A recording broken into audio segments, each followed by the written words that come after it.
Okay.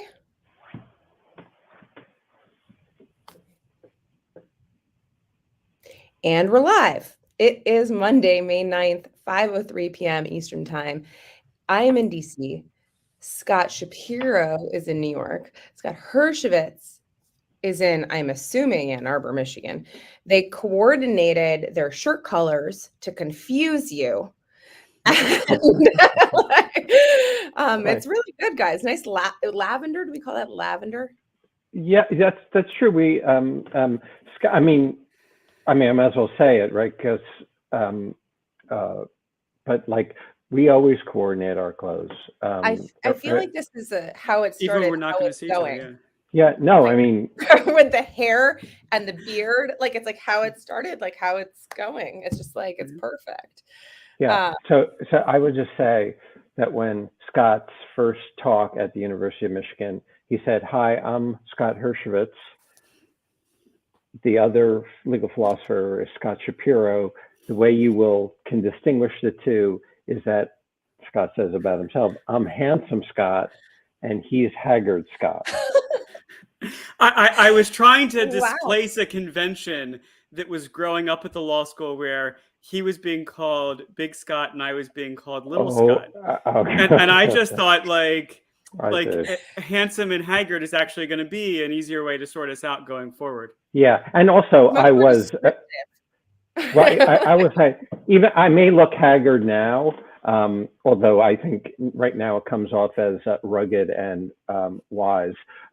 But when I was younger, I was very haggard because I did not get much sleep and I hated being a parent. Speaking of that, I think. Speaking of that, let me introduce. Everyone remembers, hopefully, Scott Hershovitz. He's been on the show before, but we promised to have him back when his book came out. It is now out. You should go buy it. Nasty, Brutish, and Short, Adventures in Philosophy with My Kids. It is charming and tender. I'm not all the way through it, but he wrote an incredible New York Times op-ed piece that was a shortened version of it, or it was just really sweet and like lovely. So welcome back on the show. Thank you for coming on and talking about your book.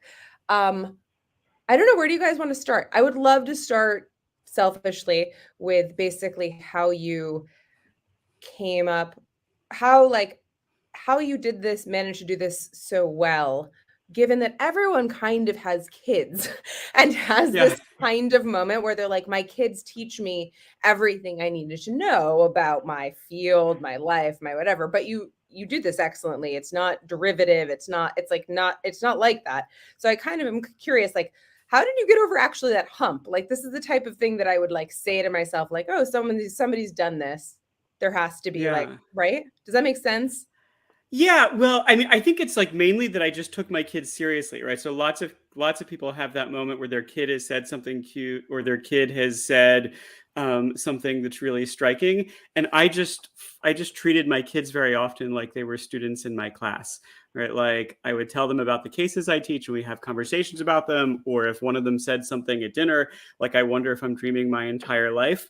I just took that as an invitation to start up the same conversation I'd have with my students about Descartes and skepticism. So I think that's something that helped a lot. I mean, but like sort of the origin story of this book comes in stages. I had kids and very quickly discovered that I was talking about them all the time in class. That like if you were doing like if like the topic of the day was theories of punishment, it was much better to get a conversation started if I told my class about something one of the boys had done and asked them how I ought to respond, than to start with whatever. You're like, I left him in the closet and he's still there and I'm teaching you. I had moments which are not in the book where I definitely did things that would not be supported by any plausible theory of punishment. I don't think I ever left somebody in a closet.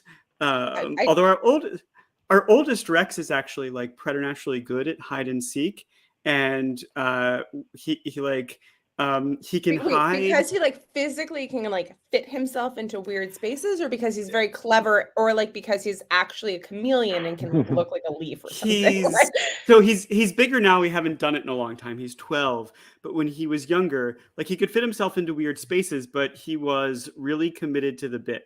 So like he would hide extraordinarily well, and then no matter how much you pleaded with him to reveal his location and told him that he had won, he would not come out of hiding. So there was a day when we knew that he had not left our house, but we actually became at some point like distraught that we could not locate him. He was like 3 or 4. We thought like something bad has happened to this child. And he was I thought of the story because he was in his closet, in his laundry basket, under his clothes, and like so well hidden that I had been in his closet multiple times and like even rifled through the laundry basket a little bit and not discovered the child. And he simply did not say anything or even like audibly breathe.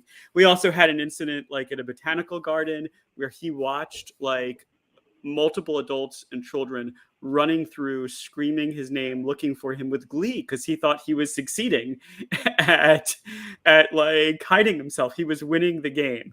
So did you not? I mean, obviously you had a discussion about like at a certain point when I say you really have to come out, and what did he say? Yes, or did he say no? I'm that game is that. He thought like the game is you have to find me. I mean, like, Rex is a very clever name as like a legal like philosopher. It's like very cute. But did you think of Waldo? We didn't know this about him when we had him. Yeah, right. So tricky. The central question that philosophers of law have is actually whether Rex's name is inspired by the concept of law, because the key that one of the key examples in Hart's critique of Austin involves imagining a king named Rex and then his child Rex II. And I remember Scott, our view is no, this is not how we came up with the name Rex. But Scott actually told me once many years ago that I simply didn't know my own mind. Yeah, read thyself. Yeah, I mean, the name of your other child is the internal point of view. So that's why I think that there's a hard concept of law connection. But okay, I love this. Okay, so I got us completely off topic. I apologize, but but this is also kind of charming and lovely, and I think self-illustrating what you basically said, which was that you were using stories to draw about your kids to draw people in. You got me. And then of course over time it was. I wasn't just telling these stories around my students. I was telling these stories around my colleagues, and there was a kind of like 2-stage origin story for this book. One was I was out at UC Irvine presenting a paper about jurisprudence, and I just could not get people to see what the issue was. And so I started telling a story about our younger one, Hank, and arguments we've had about what the rules of our house are. And immediately people got it. And then Aaron James, who's a philosopher there, who wrote a really phenomenal book called Assholes, a Theory, leaned across the table and said, "That's your book, write that."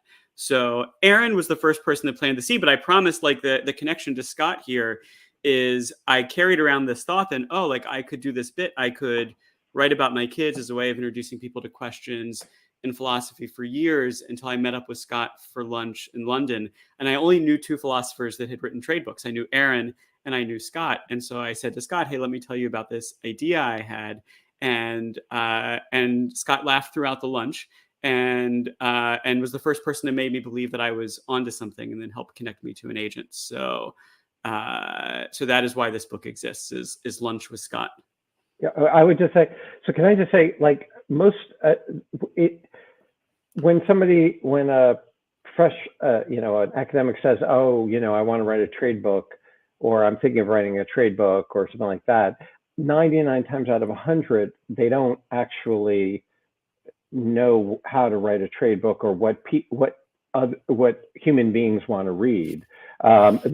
They think it's like, I'll write like a philosophy book, but I'll write it like with half the arguments or something. It's like to engage the general educated audience requires like a real skill. You have to have a lot of knowledge about a lot of things and being able to write it in a certain way and connect it. And so when Scott said, oh, he wanted to write a trade book thing about kids and philosophy, I just thought this is going to be a disaster. And as soon as he told me, I thought, holy Jesus, this is amazing. Because in my household, we read a lot of proposals. I just thought, this is going to be brilliant, and it turns out to be brilliant. I mean, it's really, I've said this maybe on the show before, but it's not just like entertaining or funny or you'll learn a lot. It's a really good philosophy. That is, like, you will learn things about your own field that Scott writes about. So I think it's like one of those very few books that are just like an absolute howling laugh and also like really, really deep. I don't usually do this, but I wanted to read the part about the trolley problem. Yeah, we love the trolley problem. Because we love the trolley problem here. Don't ask. Okay, I did not know that. We're a weird bunch, Scott. Okay. It's kind of like, let's throw down over the trolley problem. We're fun at parties, though. What is the answer to the trolley problem? Hank asks all the time. He's used to hearing about this is so charming. He's used to hearing about legal cases since I tell him about the ones I teach. Tell me another case, my daddy, he says when he's bored. He knows that after a bit of back and forth about how he thinks the case should have come out, I'll tell him what the court decided. So ever since I first taught him the trolley problem, he keeps asking, what did the judge say? And he will not accept my attempts to explain that the story is not real. He desperately wants to know the answer. This is like, are you sure he's not a wino? Like, exactly. I do too. But in philosophy, there's no answer key. You've got to work things out yourself as best you can. If you gave me an afternoon and a whiteboard, I'd try to convince you that Rex is wrong about Lieu, and Thompson is too.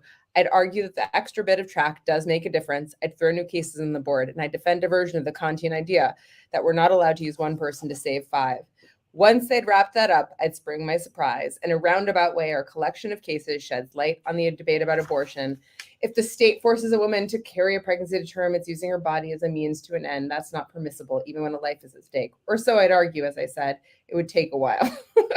And I just, like, in making my case, I'd close the loop on the trolley problem. Trolleys were introduced to philosophy by an English philosopher named Philippa Foot in a paper about abortion. Thompson made trolleys famous by refining Foot's story and introducing others, but the point was never to sort out what Derek Wilson or anyone else who works with trolleys should do when they're out of control. For philosophers, trolleys are tools for thinking about the structure of morality, for thinking about what rights we have, and when those rights yield to the needs of others. They're tools for thinking about serious issues like abortion and the laws of war. Imagine for a moment that you're Harry Truman trying to decide whether to drop an atomic bomb on the city of Nagasaki. The bomb will kill tens of thousands. It will shorten the war, saving many more. When are you permitted to kill some people to save others? That is an important question, and the trolley problem helps us think about it. If it seems silly to outsiders, that's because the trolleys crossed into popular culture without the serious question that called them forth. Trolleys may not matter much, but rights do. And I'm just like, and there I am being a fucking philosopher. And it started out to be this like story that you're like, it's just so good. I also think it was great. So, I mean, yeah. Yeah, well, like that's the thing. So there's three things I want to say about the trolley problem in the course of that chapter. This is a chapter about rights. The first is I think a lot of people just don't even understand what the problem is, which is to say they think you can get the problem going just with one story, right? The standard story of you've got a trolley heading down the track towards 5 workers, but you're standing near a switch and you can throw the switch and divert it onto a track that just has 1 worker. What would you do? I think in popular culture, a lot of people think that's the trolley problem, but that's not the problem, right? Most people feel like they've got a good grip on what they do in that circumstance. They pull the switch. The problem comes when you juxtapose that story with other stories, right? So then you've got like the heavy man who's standing on the bridge and the trolley's out of control. Would you push him off? And most people now say no. Now we've got a problem because In each case, it's kill one to save five. And the challenge is why the different answers. So that's the first thing I'd like, is just like a better popular understanding of what the trolley problem is. The second, you mentioned obliquely this guy, Derek Wilson, who is made my favorite contribution to trolleyology. Derek Wilson is retired now. He was an engineer with a railroad in Canada, and he wrote a letter to the editor of the Globe and Mail many years ago, saying that the trolley problem was representative of the things people hate about philosophy classes. And actually, this is quite easy to solve. Derek Wilson says, if the trolley's going slow enough, then you can sound the bell and people will get off. That's if it's going under 15 kilometers per hour. If it's going between 15 and 30 kilometers per hour, you can throw the switch and then you'll only kill one person. But if it's going over 30 kilometers an hour, Derek Wilson teaches us, throwing the switch will cause it to derail. And so you better not throw the switch. Well, you fucking solved it. Thank you, Derek. That's right. Well, one of the things I love, technology. Sorry. I print Derek Wilson's in the book. One of the things I love about it is he's doing philosophy he doesn't even realize. He's like, here, I hate philosophy. Here's the answer. But of course, he's just like utilitarian, but he's like counting up the number of people. And I really want to ask Derek, what do you make of like pushing the guy off the bridge? Because I suspect he's a no. And then you just get the trolley problem up and going. And then the third thing is, of course, nobody actually cares about trolleys, right? I think people imagine that philosophers are like really deep into the trolley question. But of course, that was never the point. The point is always, what leverage can we get over the question? When can you kill someone to save someone else? Yeah. I'm grabbing a cup of coffee. I will be back in 1 second. I can hear. So go ahead, Scott. Yeah. Okay. Now I forgot what I was going to say. Right. I had to track Derek Wilson down to get permission to print that letter. Oh, really? Right. I mean, there is a lot of, well, here. Okay. Let's we start all the way at the beginning. Okay. Yeah. Like, have you gotten to the point where somebody in a book, somebody from the audience, or in a book talk or something, asks you, how do you define philosophy? Have you gotten to that point yet? I don't know if anybody has asked. If you read the book, you'll see that this is a question that I struggled with for decades, right? One of the first stories I tell in the book is how I became a philosopher. And I came home, after just having been at college for a few weeks and deciding that I wanted to major in philosophy. And I reported this to my father, who asked the sensible question, what's philosophy? Mm-hmm. And then I realized I had no answer to this question at all. That's your sequel right there. Right. Well, so I start I decided I'll show him rather than tell him, and I started to talk about brains and vats, and the Matrix hadn't come out yet, so this didn't even make sense to him. As I say in the book, the look on his face was something other than encouraging. I did not leave this dinner feeling like I had a good plan for life, but I stuck with my plan. Despite my inability to explain what philosophy was. And then decades later, Rex started second grade, and he was on the first day, the teacher went around the room and she asked each kid what they wanted to be when they grew up. And then they sent home a list. They didn't say which kid had which career ambition, but there were firefighters and doctors and teachers. And down at the bottom of the list, there was one math philosopher. And so I figured, well, that's my kid. So he comes home and I said, well, Miss Kine says that you want to be a philosopher of math. What's that? And just instantly he says, philosophy is the art of thinking. And I was blown away, because this wasn't anything I'd ever said to him. I could never say anything that pithy. I had tried to explain, I think, in the past, that philosophers are people who try to think of good questions and then answer them, which was as close as I could get to an explanation of what it is that we did, although it's not really unique to us, I suppose. Right. But he transmuted that into philosophy is the art of thinking. That's what I think it is. Right. That's absolutely amazing. John Campbell at Berkeley called philosophy thinking in slow motion, which is a beautiful. Yeah. I love that. And actually, David Hills, who teaches at Stanford, maybe imagining or prefiguring Nasty, Brutish, and Short, once said that philosophy is the ungainly attempt to answer questions that occur naturally to children using the methods that come naturally to lawyers. Ooh, nice. So, I mean, then that's perfect for you, legal philosopher with kids. yeah. I mean, gosh. And I think actually, I don't know if Scott, you think this is true. I think part of the answer to Kate's question of like, how do you pull this off is I feel like working in an interdisciplinary field, like if you're a philosopher of law hanging around a law school, the people that you work with don't always take what you do seriously. They don't see the point of the questions. And so you just become adept at, hey, first I've got to argue to you that you should be interested in this question. And I've got to find a way to put it that doesn't presume any technical knowledge. So I think like working between fields helps a lot. I couldn't agree with you more. I think that what I work with my students so much is marketing. Like, how do you present your ideas in a way that will, so when I got my job at Michigan, I remember one person said, we couldn't figure out what you did, but we were convinced that you knew what you did. I'm starting to think that being a philosopher is just collecting these really cute anecdotes. Yeah. Everyone thinks we're really cute. I mean, actually, who is it? The sociologist at Harvard wrote a book about how professors think. I'm blanking at the name. Anyway, what she showed is that like, basically when academics are all on panels, like on grant panels, everyone hates the philosopher. Like they're happy that they're there sometimes, but they kind of don't like dealing with them because they're like, I think the other thing, so I have a colleague in Michigan, Bill Miller, who used to be Scott's colleague too. Bill is an expert on revenge and actually sort of is a major character in the second chapter in the book, which is about revenge. But Bill used to say at the beginning, he taught the most popular class in Michigan. It's called Blood Feuds, about like Icelandic blood feuds. And Bill used to say at the beginning of that class that he was somebody who got stuck with the questions that like are interesting to a 12 or 13-year-old boy and had made a career out of them. And when I heard Bill say that, I thought to myself, oh, I just got stuck earlier. Like I've got the questions that like a 4 or a 5-year-old has got. Like, why do you get to boss me around? Or am I dreaming my entire life?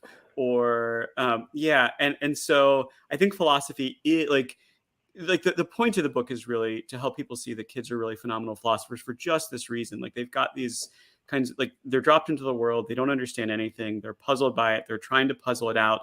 They don't know the standard explanations that people give. So they don't take anything for granted and they're thinking things through.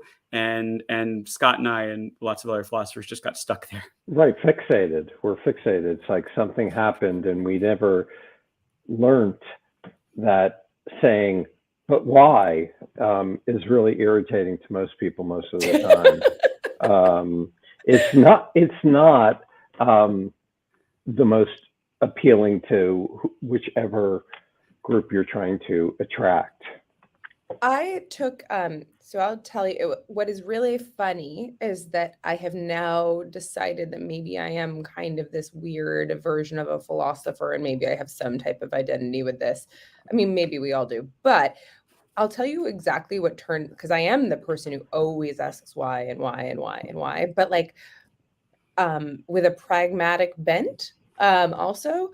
So that's also, I'm very pragmatic. So that's why I never kind of identified philosophy, which was always kind of sold to me as like being the not particularly pragmatic. Don't think I'm going to be like making any, maybe I think that that's like an acknowledged thing, but when I took existentialism as a freshman year course at Brown, that was the way that they trained you to write, and the specific way you had to write philosophy papers was so weird and stilted that I found it like, I was like, oh, this is like intuitively, I don't understand why I'm writing like this. And it doesn't make any sense to me. And so I just I got a B in the class and I gave up. I was like, oh, guess philosophy is not for me after all. And that was like, I don't know. I think that that's kind of like an interesting. I mean, that's a shame. That's a failure. But I think love so much of Calvin your and Hobbes. first experience with, like, if you discover it in a class, like, some people are really good at making the subject come alive, and other people, I think people that teach it topically tend to do better than people that teach it historically in generating interest. So, but hopefully, Nasty, Brutish, and Short will be a lot of people's first exposure now. Oh, I actually, no joke. I think that will be true. I mean, I don't, because, like I said, let's see, the topics that are covered in this book are really, it kind of run the gamut. Rights, revenge. These are the chapters. Part 1 is making sense of morality, rights, revenge, punishment, authority, language, making sense of ourselves, sex, gender, and sports, race and responsibility, making sense of the world, knowledge, truth, mind, infinity, God. So this is, yeah, it's pretty amazing. I would, can I ask you, what was the funnest chapter to write? Oh, hands down, the funnest chapter was the language chapter, which actually was not part of the original plan of the book. It was just my editor kept saying that I said "fuck" too much in the drafts, and so, like, not just fuck, like, all sorts of swearing. She would want to come back and cut, and so two things happened. One was, with annoyance at that, I was, like, focused on the justifications for swearing and the norms around them. And the other is, I won't spoil the story in the book. Like, hands down, I think the funniest story in the book is a moment when we discovered just how good Rex is at swearing. And so those two things were happening in our house simultaneously. I discovered that my then, I think he was 9 or 10, my then 9-year-old was, like, a phenomenally good swearer, and my editor was telling me not to swear. And actually, I was, like, channeling my younger self, because I remember being so puzzled that people thought these words were off limits and, like, they're just strings of sound. Like, how could that be bad? And I think there's actually answers to that question, but the chapter is a kind of like, well, wait a minute, let's just think this through. Why are some words bad to say? Like, is it really the case that we shouldn't say these words? And so the front half of the chapter is kind of frivolous and fun. It's about swearing. The back half of the chapter gets more serious. It's about slurs, which I think, like, it turns out there are really words that you shouldn't say. Like, fuck is one of them, only contextually, and then slurs are words you really just ought to leave out of your vocabulary. Yeah, I think that's amazing.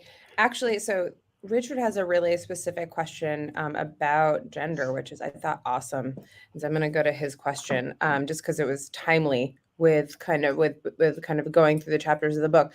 But Richard, go ahead. Both your questions are excellent. Thanks. So I was curious if you would have written a different sort of book if you had daughters, and do you know if there are questions that girls tend to ask that boys just don't? And did you have readers prior to publication who discussed this with you? So I assume that the book would have been different in some ways and similar in others, which is to say, like I say in the introduction, like, you're going to get a tour through philosophy, but like all the best tours, this one's a little idiosyncratic. It's got some stops that would be on any tour, right? Like, like, if you're raising kids, you're going to have questions about punishment. You're going to have, like, questions about, like, knowledge and truth, right? So I think there's some questions that just all kids will have. And then some questions I think were more specific to my kids. Like, the chapter on revenge grows up out of, like, a particular story about Hank when he was 3 years old, taking revenge on a preschool classmate. And, if that hadn't happened, if my kid had been different, maybe that chapter wouldn't have been there. I think, like, there is a chapter about sex and gender, and I suspect that chapter would have looked different if I had girls. That chapter kicks off with the very first 5K that Rex ran when he was in second grade. It was won by, the first second grade finisher was a girl who in the book I call Susie. And but she was also just the first. So she was the first finisher among all second graders. But there was a second grade boy that got a first place medal because they were, even at that age, segregating by sex. And so that chapter is about, like, why do we sex segregate sports? Should we do it for young kids? Should we do it for adults? And then once you have the justifications in view, how can that help us think about the eligibility of trans athletes to participate in women's sports? And I think like all of those would of course be interesting questions if I had girls instead of boys, but I might have had like a different perspective on them or a different trigger for having written about them. But I suppose I don't know the answer to the question of what are the like there was I do like there was a point where I made an observation about the frequency with which my boys make like farting jokes or jokes about their butt, and then my editor was like, oh no, like this isn't a boy thing, this is just a kid thing. And so I did learn that about girls. It's not just a kid thing. But we can't get Scott to shut up about his butt. He's just like, oh my God. I don't play Blue. That chapter, especially on gender and sports and trans kids, was actually very not only extremely well argued, but it actually was. I thought it was so perceptive. That's another example of like this is really just really good philosophy. Can I ask you what was the hardest chapter to write? I mean, it's really interesting. Like, there's some chapters are hard in different ways. So the chapter on consciousness, which is called Mind, was really challenging to write just because the issues are so challenging, right? Even just getting like the basic question in view, like if you understand all the physics, there's still this question as to why anybody's having an experience at all. It's really hard to articulate the ideas, and actually the central motivation for the chapter for that chapter being in the book wasn't a story about my kids. It was a story about me when I was a little kid. That when I was 5, I think I was in kindergarten. My mother taught in a preschool classroom down the hall, and I went running to her after class to say, I don't know whether I see red the same way that you see red. It was like something I'd been thinking about all day. And she was like, of course you do, it's red. And then we went back and forth, like, and she was like, see, that's red. And I'm like, I know that's red, but you told me that was red. So it could look to me differently than it looks. I was trying to explain to her, and she was not getting it. And so like actually aspiration of the chapter was like, oh, like could I write this in a way that if my mom reads it, she's going to finally understand what the issue is, like 40 years later. Did get stuck. Yeah. But no, that's amazing. I remember I almost had an almost exact same conversation with my mother. I remember very specifically. Yeah. Well, and I think there's a reason. So it turns out lots of kids have this thought. And I think there's a reason that they do. It's because like you're like at that age, you're trying to learn to read other people's minds, to like figure out what they're thinking so that you can interact with them. And then it turns out there's a limitation to that, right? Like you can make pretty good guesses about like what their beliefs or what their intentions are, but like actually imagining yourself into how the world looks to them turns out to be something that you can't fully do. And it turns out a ton of little kids figure that out and then totally forget about it as adults. Yeah, I first of all, I want to say that, it's funny, when I can see, let me phrase this as a question to you, Scott, because I thought of myself as like interested in philosophy very late. In fact, I hated philosophy so much my freshman year of college, I tried to transfer into engineering. But then for various reasons, I then came back to it later on in college. Were you interested in philosophy in high school? I didn't know what philosophy was at all until I got to college. I remember registering for classes like back in the days of like bubble forms, right? And and it turned out the introduction to psychology was full, and I had put like introduction to philosophy as an alternate course because it fulfilled some sort of requirement. And my professor Clark Wolf, who now teaches at Iowa State, was just phenomenal at bringing people into the conversation. So like the very first day of this class, he just started with the question of like, hey, like, what do you think really matters? And as people went around the room, like a big question, right? Like as people went around the, yeah. Whoa! Not cutting any Wow! corners. Yeah, really. Yeah. I mean, that's almost TMI. I mean, almost. I mean, not exactly, but like, tell me what matters. Wow, that's a phenomenal question. And so people went around the room and they were giving answers, and some people were like, oh, like being happiness matters. And if Wow. like Kate had said happiness, he would start writing on the board. He'd be like happiness, and then he'd be like Aristotle, Kate, right? He just like was putting people into this conversation, right? Wow. So like, you know, like he's like doing the right thing, and he's like Kant, Scott. And it just like it just had this like it was just very welcoming. It was just like, you have views and you're going to be like talking to these famous people through history. Like, I think by the end of the first hour, I thought I'm going to do more of this. Yeah. That's awesome. Yeah, really. That sense of like not being able to explain to somebody about what you do, or not, in particular, not being able to explain to your parents what you do, is actually a very dominant thing in my relationship with my father. So like it's not under. So when I was in grad school, I was working on the philosophy of probability. My father was an engineer, and he was driving. I was in grad student. We were driving the car, and he said to me, "Scott, what field of philosophy do you do?"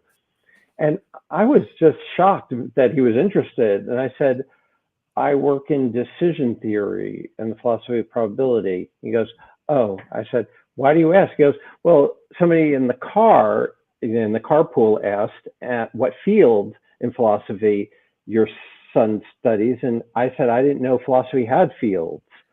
And so I asked you, and he said, "What is philosophy of probability?" I was like, "Okay, you have a coin and you flip a coin, and one is a fair coin, equal probability of heads or tails.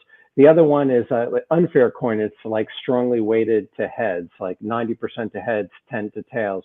Like, why should you, if you were taking a bet, why should you bet on the one that's unfair for heads rather than the one that's fair?" And he said, "Because you'd be a sucker." I said, "You know, I know, but why would you be a sucker?" "Well, because you don't want to lose money." And so, like, just going around and around. It's like, right, well, why would you lose money? It was because it's a lower probability. I said, right, but why does that? What makes it the case? Yeah. Scott, do you want to lose money? That's just so my mother's engagement, my career, like, is at the beginning of every semester to ask me the names of my classes and what times they meet. Right? Like, I'm so relieved to hear this, by the way. This is like I can like hear my mom writing it down on a Post-it note when like she like asks me like when I'm teaching, and I'm like, why do you need to know? We only talk about things anyways.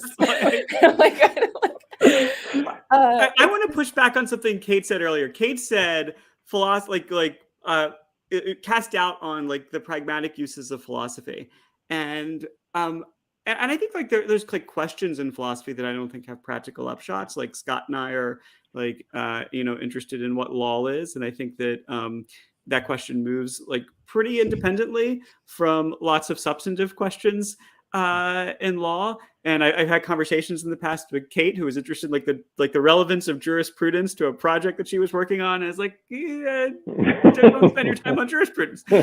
But that said, like one thing I hope to show through the book is like philosophy can provide like real useful insight into life. So like the chapter on revenge that starts with like a kid at school calls my youngest Hank a floofer-doofer.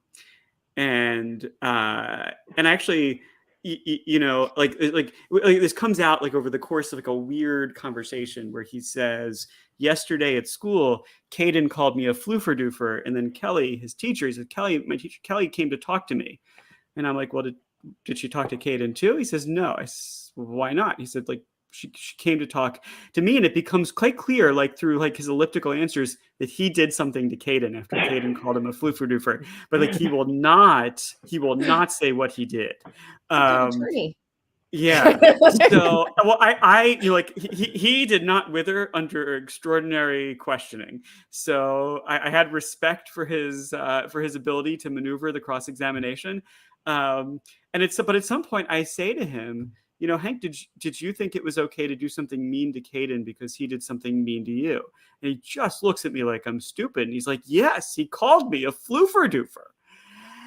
And, so like that chapter is about like trying to think like, this is a pretty widespread impulse among humanity. Like, what's lying behind it? What is it that you accomplish when you do something mean to the person who did something mean to you? And then like, once you have an answer to that in view, you can also ask like, are there other ways to accomplish without like violently taking revenge? So like I want to stand up for a little bit for like philosophy being something that often has practical significance. No, so one of the things that I think I said at the end of my, I think I said, actually, I still actually do think that jurisprudence has something to do with my oversight board project. I just was like, I'll figure out a way to ask you the question so you understand it eventually. Like, do you see red the way I see red? But no, I kind of like, I think that there is, I think that I tweeted once that I was like, after like 9 years of like, I think that my life would have been a lot easier if I'd realized that I was like an empirical philosopher or like an experiential philosopher, like a lot earlier. Like I just like knew that that's what I was doing. But no, I completely agree with you. It has both like pragmatic and practical kinds of things, but I think it's a circle. It like also is derivative of like, it like, it derives from like pragmatic and practical. I mean, that's the beautiful part of this whole book, like, honestly, which is that is what the stories I think are doing, is that they are like showing exactly what you just said. And so like, I was trying to decide whether to, but I do think that people draw a line and it's incorrect. I think they think that there is on the one side, pragmatics, and then on the other side, and practicum, and the other side, philosophy. And I think that you're exactly right. If Rex is right, if philosophy is the art of thinking, like thinking clearly is going to help you with lots of different sorts of problems. Right. By the way, we just for everyone who are concerned, we will be bleeping out floofer-doofer. Oh my God, this isn't NPR, Scott. Floofer-doofer. It's very cute. I will never not laugh at floofer-doofer. Well, at some point I said, like, on this conversation, he's like, different. He says, "Daddy, it's bad," and I'm like, "Well, how do you know? Like, should we Google it?" And that's the fucking answer. Should be like, what kind of philosopher answer is that? Yeah, that's how I answer the trolley problem, right? Yeah. I Google it. Yeah, that's bad. You're modeling bad. You're imparting algorithmic authority. Okay, in the next so hold on. I have to read this question from Daniel, which is excellent. And is on point. He can't come on the screen, so I'm going to read it for him. But Daniel asks, philosophy is a series of footnotes to Plato. If you were to modify the famous Whitehead quote, how would you? Ooh. And I think Daniel always with the great questions, but yeah. Yeah. So actually, I've got an answer to this. So like one of my favorite stories in the book comes from the beginning of the chapter on infinity, when Rex announces that the universe is infinite. And I'm like, I don't know, buddy, like scientists disagree about that. Some think it's like infinite, but others just think it's really, really big, but finite. And he's like, no, the universe has to be infinite. And then he makes me an argument. He's like, if you take a spaceship all the way to the edge of the universe and you're like right at the edge and you like punch and he like punches the air. He's like, your hand has to go somewhere, right? And I'm like, well, I don't know. What if it doesn't go anywhere? And he's like, well, then you like something's stopping it. So you wouldn't be at the edge yet. And it turns out this argument, I didn't know this. I knew why the argument's wrong, actually. Did you just write this book to tell us how smart your kids are? No, because all kids are like this, actually. We can come back to that. But so one night, like it was like not long after that, I'm at this like party of philosophers, and I was talking to my Michigan colleague Gordon Balott, who's a philosopher of physics, and I was like, "Hey, I got to tell you about this argument my kid made, which actually doesn't work." Right? We could talk about why it doesn't work if you like, but I told Gordon this argument, and he's like, "Oh, he's like, that's a famous argument. Like the first version that was made by this ancient Greek philosopher named Archytas, like a pre-Socratic philosopher. And then Lucretius made this argument, and even like Isaac Newton thought it was kind of a good argument. And and like my joke in the book is like, we credit to Archytas, but I'm pretty sure some 7-year-old thought of it first. And so that's how I want to change. Friedman. Sorry. Yeah. So that's how I want to change the footnotes to Plato quote, which is to say, like, there's a conventional set of people that get credit. But my guess is that most of the good thoughts were actually had by little kids at one point or another. And it's not like my kids are not unique. There was this philosopher named Gareth Matthews who had a similar experience that I've had with my kids. Like, just heard his kids over and over again making philosophical arguments. So he dedicated his career to kids. He'd go to schools and he'd talk to kids. He'd interview parents and gather like stories of their kids asking philosophical questions, making philosophical arguments. And like he wrote a few books, actually, if you really want to like see lots of kids in action and not just mine. The book, they're not as funny as mine. They're not meant to be introductions to philosophy, but they're just like collections of kids engaged in deep thought and are a full refutation of the idea that there's like anything special about, well, they're downstairs and I'm talking loudly. There are things that are special about them, but not this. Right. Paula, I think that Paula's probably is wearing glasses, so she's not gonna. I'm just kidding, Paula. That was a joke. Well, I'm trying That's to. not. I can't figure out the camera. After a year and a half of Zoom stuff, I can't figure it out. You are bad at tech. It's true. I can attest to this. So my question is like these kind of the like children part of this, the questioning reminds me of hypotheticals that we have in classes, like the same structure of like pointing out like these super basic things that students don't realize until like you frame them in weird stories and everyone laughs about the very strange stories that professors make up in class. But something that it makes me think of is like we have those things in academia, but we kind of gloss over those very weird hypotheticals once we actually get into the legal field. I don't see that outside of the academic world, that type of like mimicking. It was in your I read your Harry Potter paper. I saw that at the beginning in creating this like fantasy world, but it's kind of weird to do that in the actual legal field. And I would wonder if you think it would benefit from kind of going back to like basics and beating down our priors. Yeah, it's a really interesting thought. Like, just an aside before I try and answer that. I think philosophers have like a marketing problem, right? Philosophers talk about their thought experiments, and then they actually argue over whether like what are we doing when we do these thought experiments? Are we just like testing our intuitions? And the answer is like they're doing the exact same thing that lawyers call hypotheticals, and the lawyers like. Because they don't use the word experiment, nobody gets like upset that like there's something fake going on here. It's like we made up a story, right, to work out the consequences of our ideas in the context of this new story. It's not a weird activity. Philosophers have just labeled it poorly. So I don't know. Like when you go out and you practice law. You're still going to use hypotheticals, right? In your certainly in your conversations among other lawyers about like what the rules. But you use them in arguments in front of a judge. I mean, the best example is like in a criminal case, like this could have like you present an opposing theory of the case, like another thing that could have happened, right? I think the thing Paul is picking up on is like you're not going to get too distant from real life with a hypothetical because you're trying to motivate a practical decision. And so judges are interested in like, if I decide this today, what might I have to decide next week or next year or 5 years from now?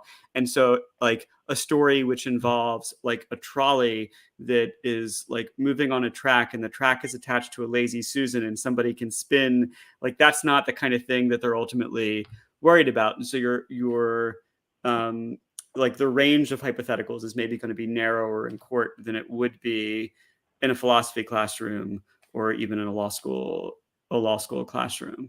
Now, does that sound right to you? Yeah, one of the weird things is, and this going back to the comment I made at the beginning of the program, or when people want to belittle us, they call it the call at the beginning of the call, right? I hate that.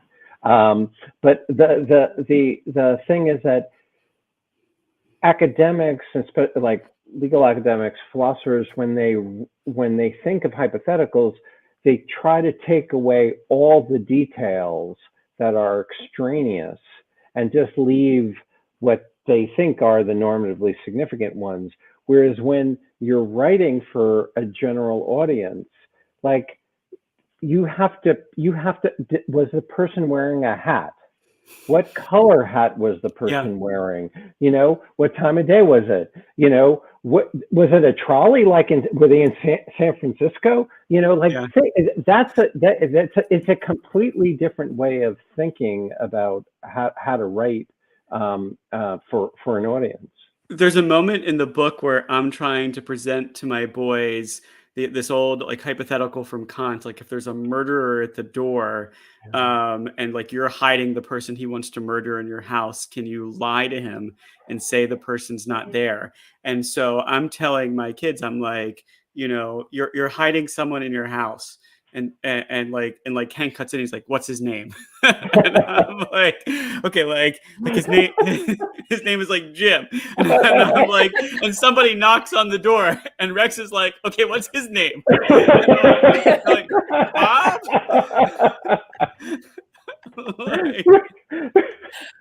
I mean, that's amazing. I mean, but I mean, it's also I think that there is I think that one of the things, what is your theory of philosophy that why names matter in that context?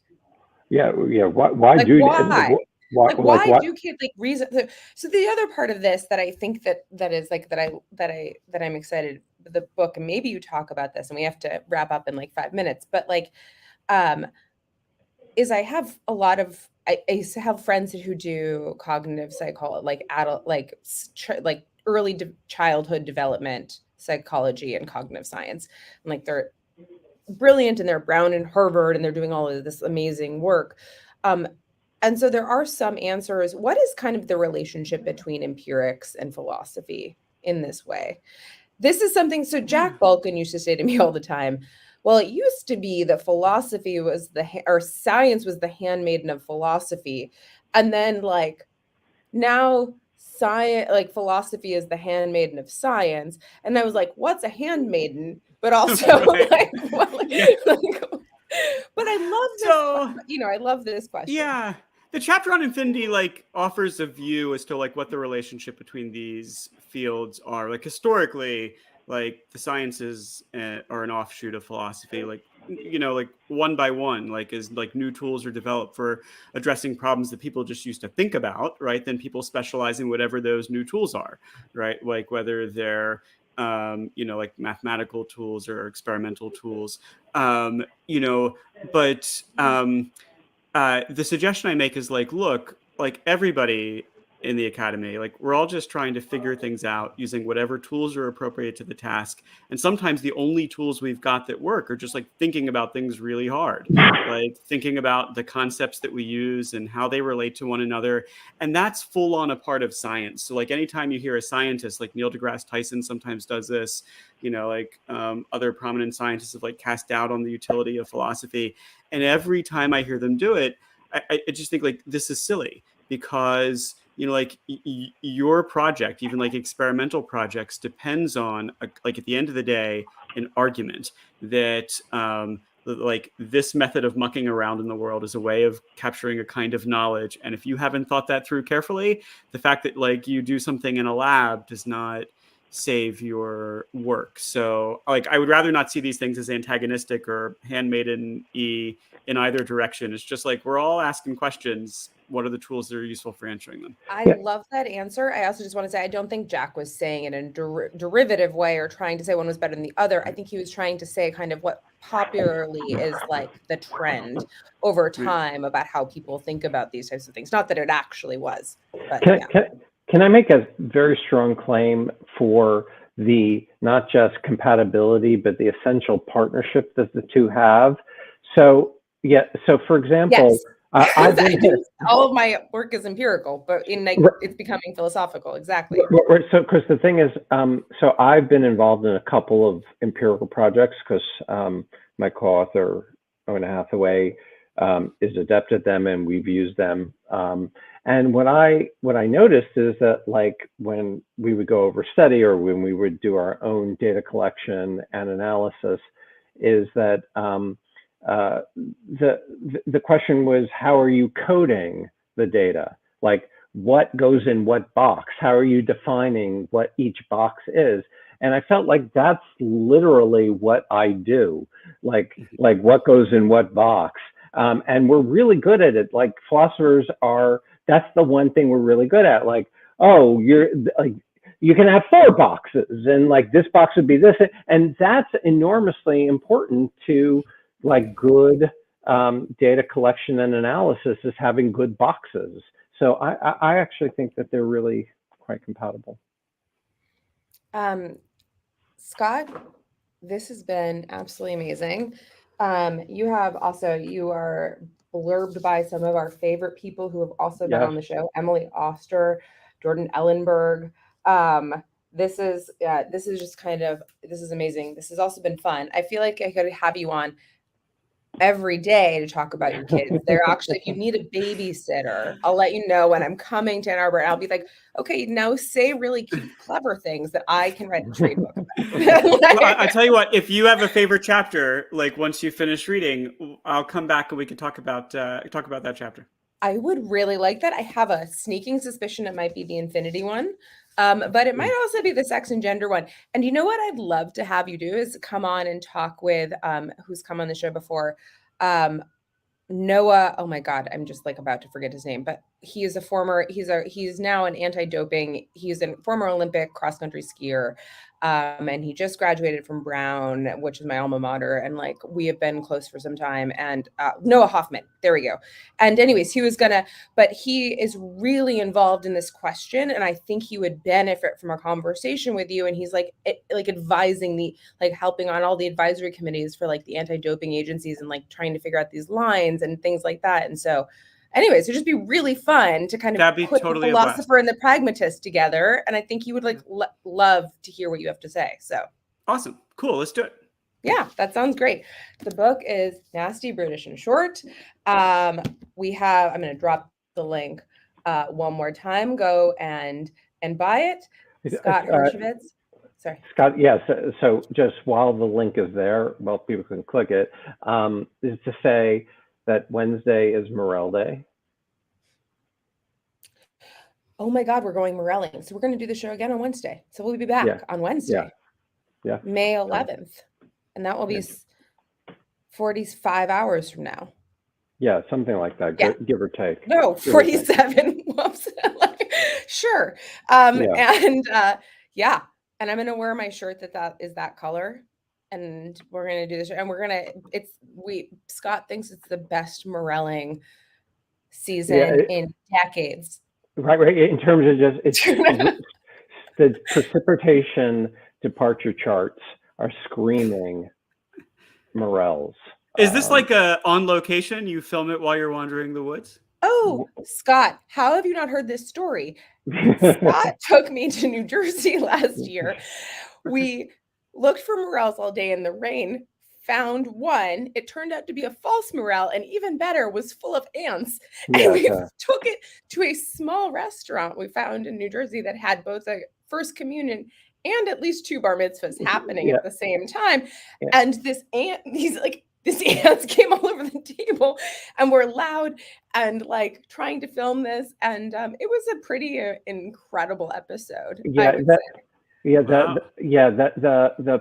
picture on my Twitter bio of me looking is that we were doing the show from that thing. So I hope either to do it from the field or from that restaurant. Yeah, it was amazing. They'll have you back. Yeah. I'm a glutton for punishment and morels and ants. Anyway, so we will see you in 2 days. Scott Hershovitz, you're a great American. Thank you You for are a great coming on the American. show. And thank you for writing this awesome book, which I have. You've like cured me of all of my present giving for the Lex. I bought 5 copies of accidentally. That's amazing. It was a great, wonderful. But anyways, also if you become a New York Times bestseller, that's definitely why. And you can thank Yes. me in your next book. Can you click it like another 5,000 times? It'll be good. I'll work on it. I will see you guys soon. Okay. Bye-bye. Oh wait, we didn't do the sign off. Yeah, do it. Oh, sorry, I fucked it up. Scott, what's the sign off? Oh, we're not allowed to have fun anymore. But But in in, lieu of fun, we can have floofer doofers. perfect. Okay, bye guys.